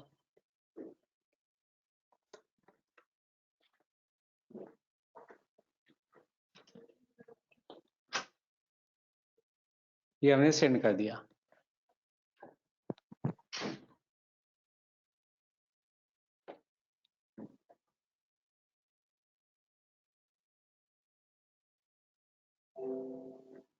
ये 3 कॉपी चला गया, क्या लगता है सेटिंग पे? वो 3 कॉपी हमने इनेबल किया था ना, अभी हमने यहाँ पे इनेबल किया था 3 कॉपी। मेरे हिसाब से वो 3 कॉपी भेज दिया सीधा सीधा।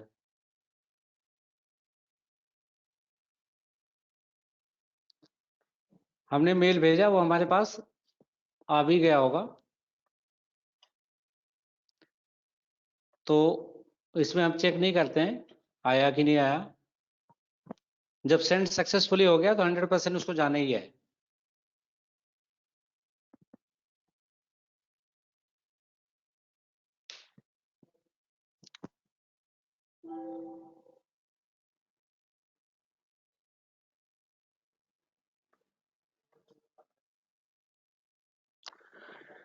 हम आते हैं नेक्स्ट ऑप्शन पे।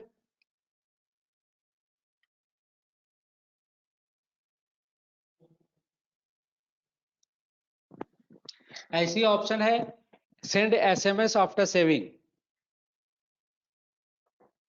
सेंड एसएमएस आफ्टर सेविंग से आप व्हाट्सएप भी भेज सकते हो। व्हाट्सएप भी देखना है तो मैं दिखा सकता हूं। खाली डेस्कटॉप वाला हमें लॉन्च करना है और फिर उसके बाद व्हाट्सएप सेंड करना है।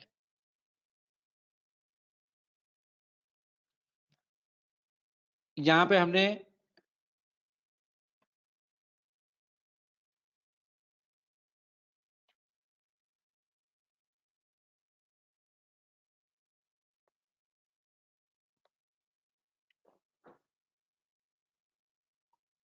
सबसे पहले क्या करना है, कॉन्फ़िगरेशन में जाना है, एसएमएस एपीआई कॉन्फ़िगरेशन में जाना है और यहाँ पे डालना है व्हाट्सएप और फिर इसकी जो एपीआई होती है वो डाल देनी है। एपीआई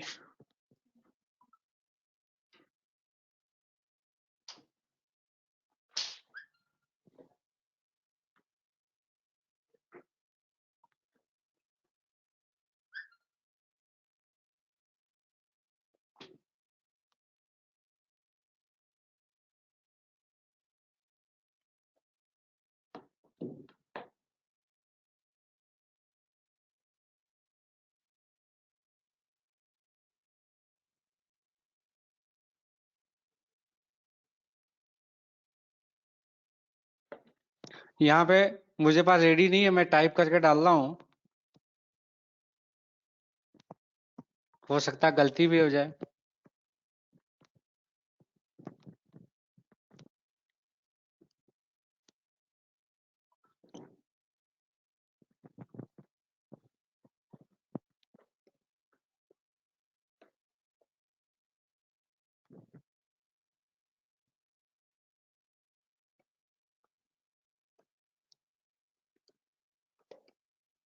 इतना डालना है आपको यहाँ पे।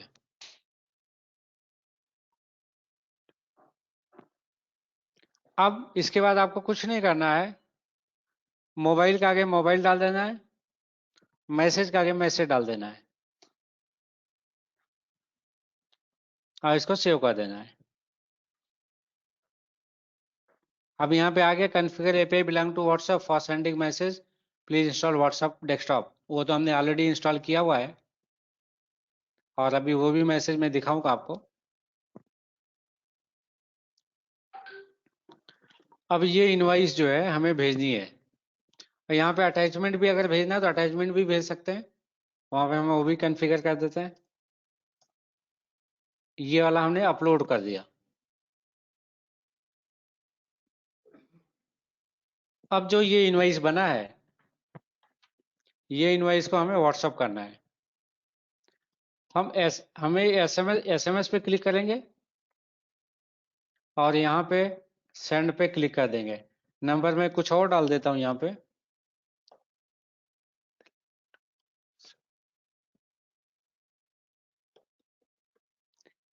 दूसरा नंबर डाल दिया हमने। अब यहाँ पे हमने सेंड पे क्लिक कर दिया। कंपनी का शॉर्ट नेम होना चाहिए, वो हमने यहाँ पे डाल दिया।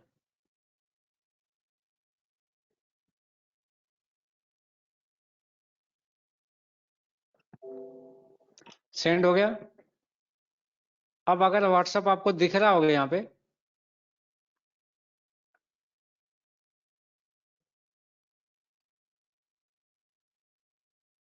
स्क्रीन स्क्रीन किधर गया, स्क्रीन दिख रही है क्या व्हाट्सएप की?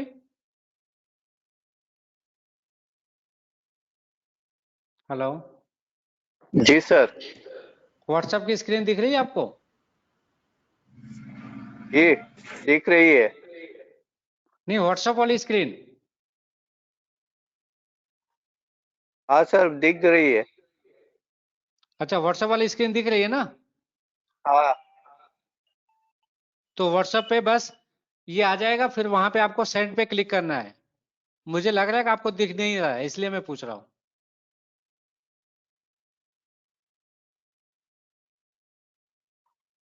क्योंकि मुझे यहाँ से बिजी वाली स्क्रीन दिख रही है कि आपको बिजी की स्क्रीन शेयर हो रही है। नहीं सर, व्हाट्सएप वाली भी दिखाई दे रही है, आपने सेट नहीं किया, अभी नीचे दिख रही है। ठीक है सर, कोई बात नहीं है, ठीक है।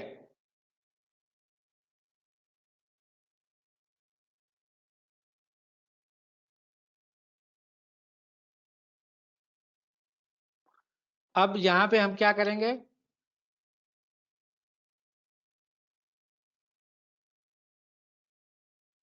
अब इसको हम सेंड पे क्लिक कर देंगे यहाँ पे।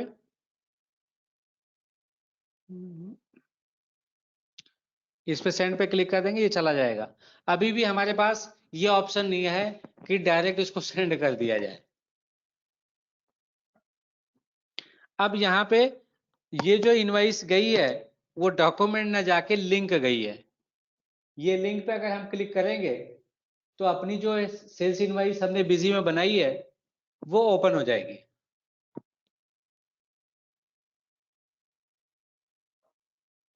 फिर हम आ जाते हैं बिजी के स्क्रीन पे। ये हमने आपको बताया व्हाट्सएप के फीचर्स, मतलब व्हाट्सएप पे तो चला जाता है लेकिन सेंड करने के लिए उस पर एंटर मारना पड़ता है एक बार। नेक्स्ट ऑप्शन है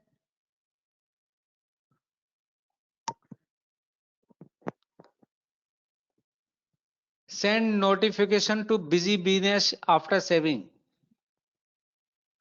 इसमें कुछ नहीं करना रहता है। अगर आपने बिजी बीएनएस इंस्टॉल किया हुआ है तो उस पर आप भेज सकते हो।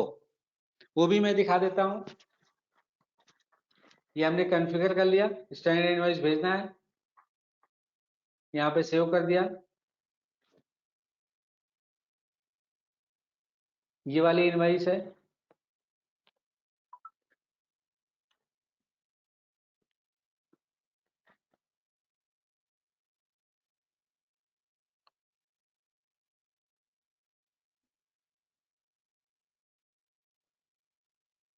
एक मिनट सर।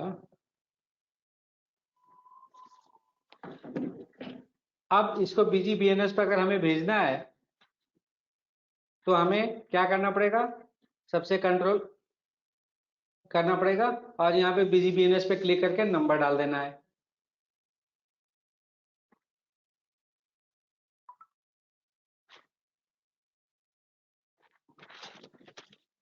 अब हम वो देख लेते हैं जाता है कि नहीं जाता है।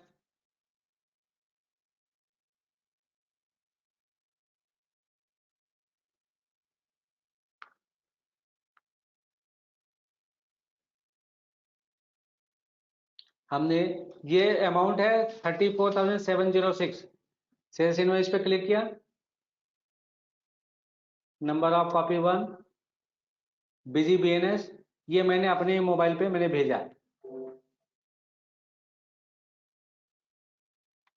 अब यहाँ पे आपने देखा BGBNS के लिए आपको BDP इनेबल करना ही पड़ेगा, बिना BDP इनेबल किए आप BNS पे भेज नहीं सकते हो। अब हम यहाँ पे चलते हैं BGBNS के लिए BDP इनेबल कर लेते हैं, ये हमने इनेबल कर लिया। यहाँ पे नया BDP क्रिएट करने के लिए आप यहाँ पे क्लिक करेंगे, यहाँ पे हमने डाल दिया बिजी ट्रेनिंग।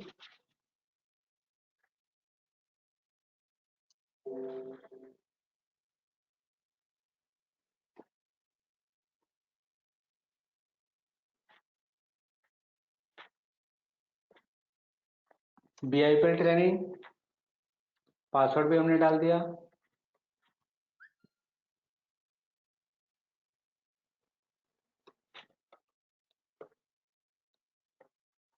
ये ईमेल आईडी डाल दिया।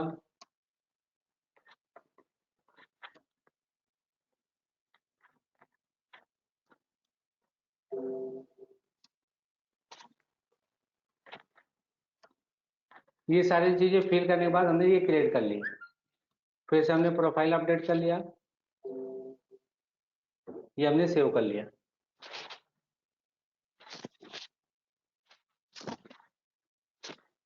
अब फिर से हम वही चीज करेंगे, यहाँ पे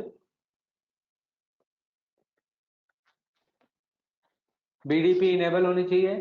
सबसे पहले हमने ये देख लिया, BGBNS जब भी हम भेजेंगे तो सबसे पहले वो मोबाइल पे BGBNS इंस्टॉल होना चाहिए और उसको फुल राइट अलाउ होना चाहिए। स्टोरेज की, कॉन्टैक्ट की जितने भी ऑप्शन पूछता है वो अलाउ होना चाहिए। फिर यहाँ से आपको ये चला जाएगा। अब अगर आपको यहाँ पे देखना है तो वो भी मैं दिखा देता हूँ NADES पे।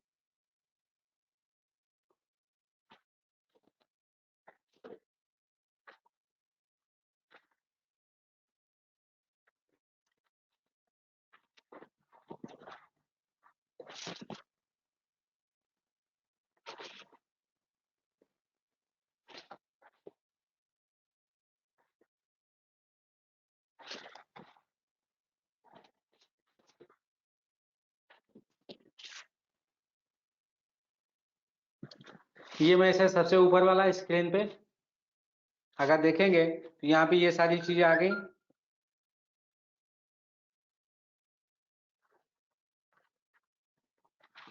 तो जो भी हमने BGBNS पे भेजा वो सारी चीजें यहाँ पे अवेलेबल है।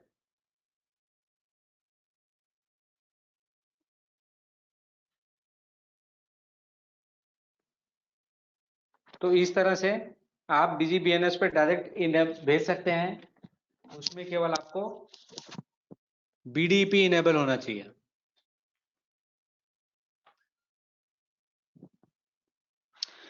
चलते हैं नेक्स्ट ऑप्शन पे।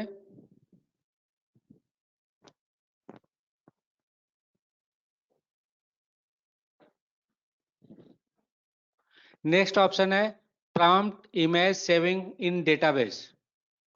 Prompt for image saving in database ये केवल तभी काम करेगा जब बैकएंड में MS SQL का डेटाबेस होगा।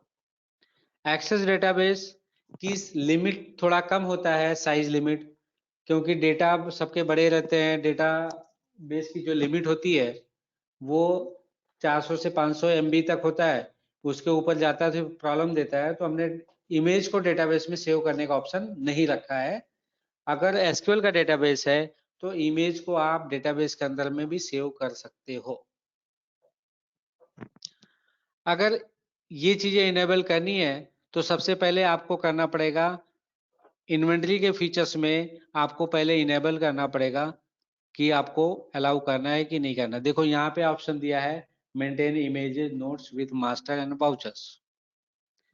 हमने यहाँ पे कर दिया maintain image with inventory vouchers, okay कर दिया, सेव कर दिया। इसके बाद हम आ गए यहाँ पे वाउचर कॉन्फ़िगरेशन, सेल्स, फिर उसी लोकेशन पे आ गए तो ये वाउचर इमेज फोल्डर यहाँ पे आ गया। यहाँ पे एक फोल्डर हम देख लेते हैं जहाँ पे इमेज वगैरह हो तो हम उसको असाइन कर देते हैं।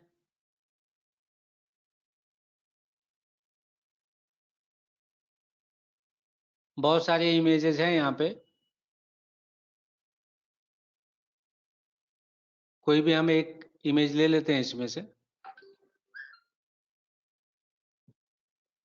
अब सेम वही फोल्डर हमें असाइन कर देते हैं यहाँ पे, पिक्चर वाला।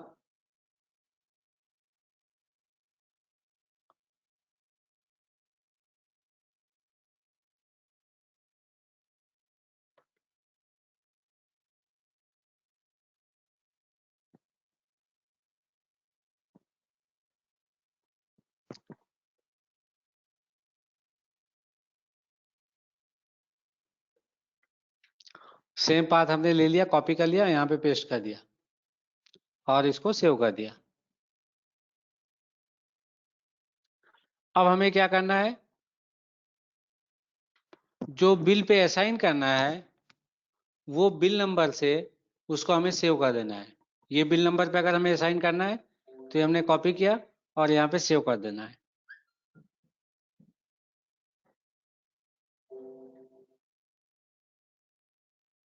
अब जैसे हमें जो भी डॉक्यूमेंट असाइन करने हैं, अब जैसे हमने ये वाला ब्लड वाला ले लिया,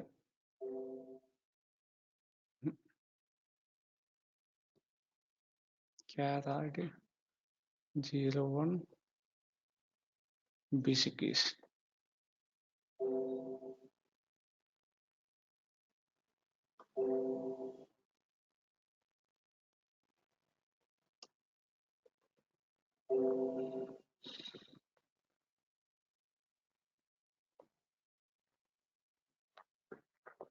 इसमें एक चीज ये भी है, स्लैश का जो ऑप्शन होता है वो स्लैश एक्सेप्ट नहीं करता है, तो उसके अकॉर्डिंग आपको सेट करना है।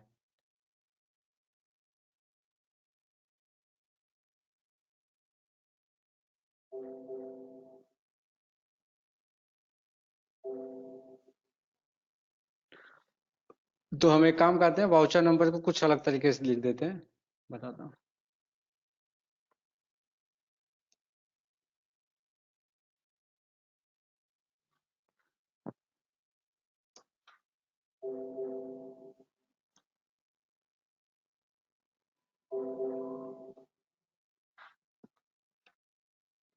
अब ये कर देते हैं, इससे आ जाएगा आपका।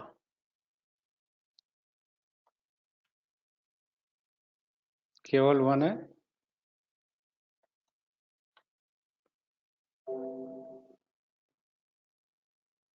अब आप देखोगे यहाँ पे एक इमेज आ गया, इस पे क्लिक करोगे तो वो ओपन हो जाएगा।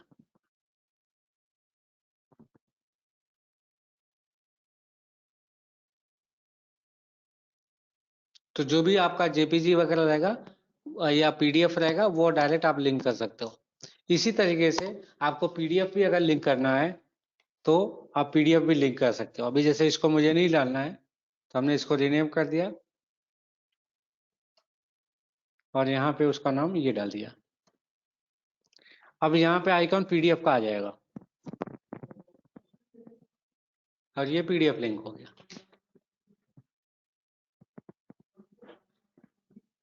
तो आपके पास अगर सिंगल इमेज है स्कैनिंग के तो आप JPEG यूज कर लो, अगर मल्टीपल इमेज है तो आप PDF फॉर्मेट यूटिलाइज कर सकते हो लिंक के लिए।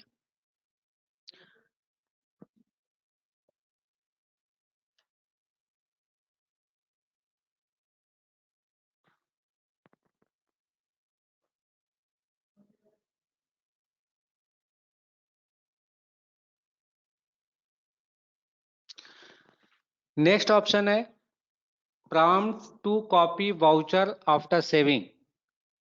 कभी कभी ऑप्शन ये जरूरत पड़ती है कि हमारा इंटरस्टेट स्टॉक ट्रांसफर हो रहा है, तो महाराष्ट्र से मटेरियल गुजरात में जा रहा है, गुजरात में अपना ही ब्रांच है, यहाँ से सेल करना है, उधर से परचेज डालनी है, तो कभी कभी कंपनी सेम टू सेम रहती है, इंटरस्टेट ब्रांच होती है, तो वहां पे जरूरत पड़ती है कि सेल जब भी हम कॉपी करें तो वो ऑटोमेटिक परचेज में चला जाए।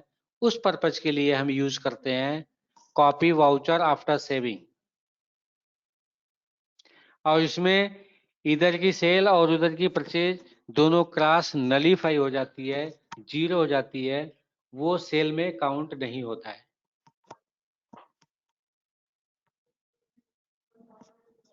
तो अगर आपको इंटरस्टेट सेल और परचेज करना है सेल्फ ब्रांच में, खुद के ब्रांच में, तो आप prompt to copy voucher after saving utilise कर सकते हो।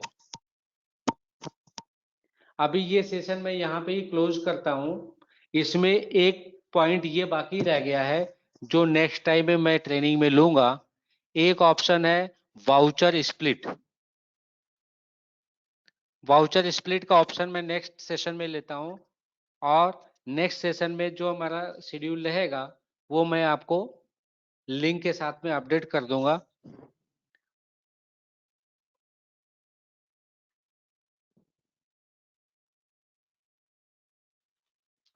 और आज के शेड्यूल में कुछ आप लोगों को क्वेरी है जो पूछना चाहते हैं